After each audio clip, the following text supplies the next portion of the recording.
Dio! He made these famous, by the way. The Devil's Horns, Ronnie James Dio, famous. On September 28th of that year, Dio was set to perform at the old Omni Coliseum in Atlanta.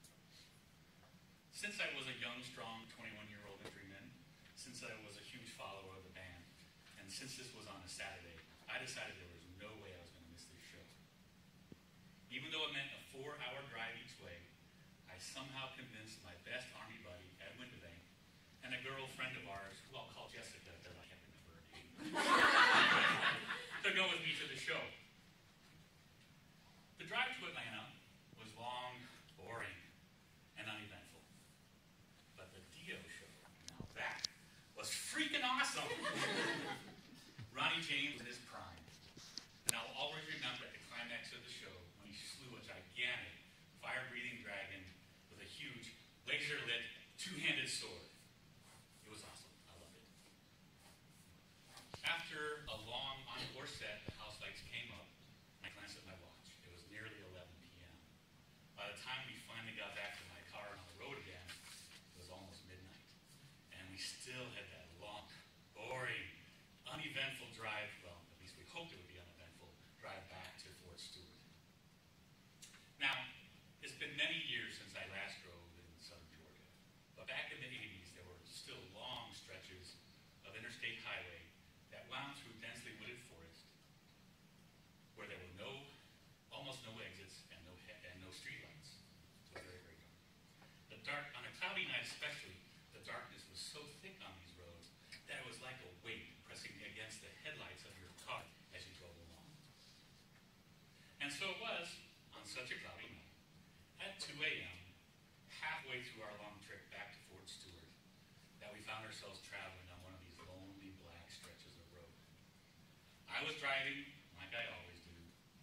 Ed was in the passenger seat, riding shotgun, as he always did. And Jessica was asleep in the back seat. That's when I noticed a weak flash of light in my rearview mirror. I glanced up to see a pair of headlights off in the murky distance.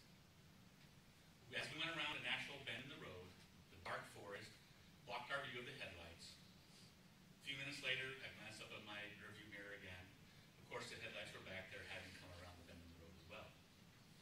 Again, I said this was 2 a.m. in the morning, very boring time. Even Ed was running out of jokes to tell me. And of course, I'd heard all his jokes before, so they really weren't all that funny. So I decided to pass the time by keeping tabs on the vehicle behind us. At first, everything seemed fine, but then I noticed that every time we went around a bend in the road, every time we went over a hill, it seemed to take an unusually long amount of time for those headlights to reappear in my mirror. Uh-oh, I forgot where I am. Yeah. Sorry, I gotta do this again.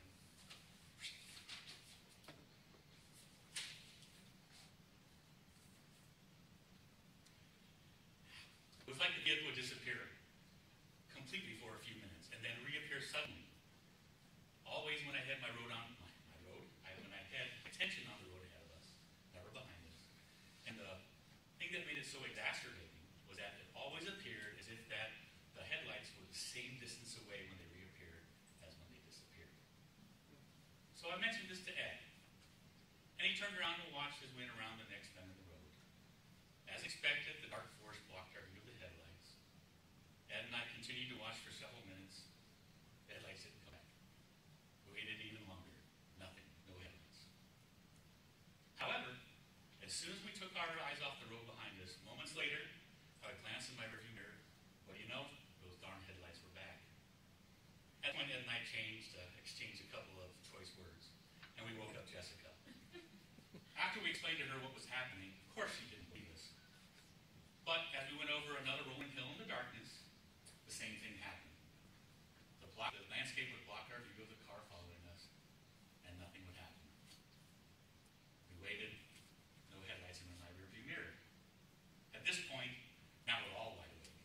It's 3 a.m. in the morning. We're in the middle of nowhere. If someone was messing with us, it was working. And I lost my place again. Gosh darn it. Another 5 minutes went by, and finally things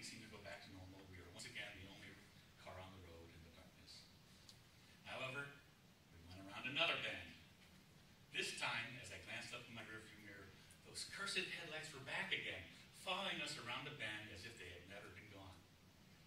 All right, that's it, I said, and I slammed on my brakes. I skidded off to the side of the road and stopped. As I was looking in my rearview mirror, and as Ed and Jessica were looking out the back window, we waited for that car to catch up to us. We watched.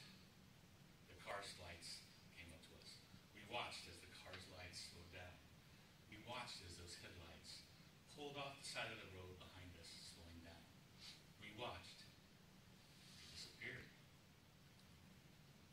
We sat there stunned for a moment. Then I threw open my car door and jumped out of the car. Jessica tried to stop me. I said, nope. I ran back to the back of the car where I just knew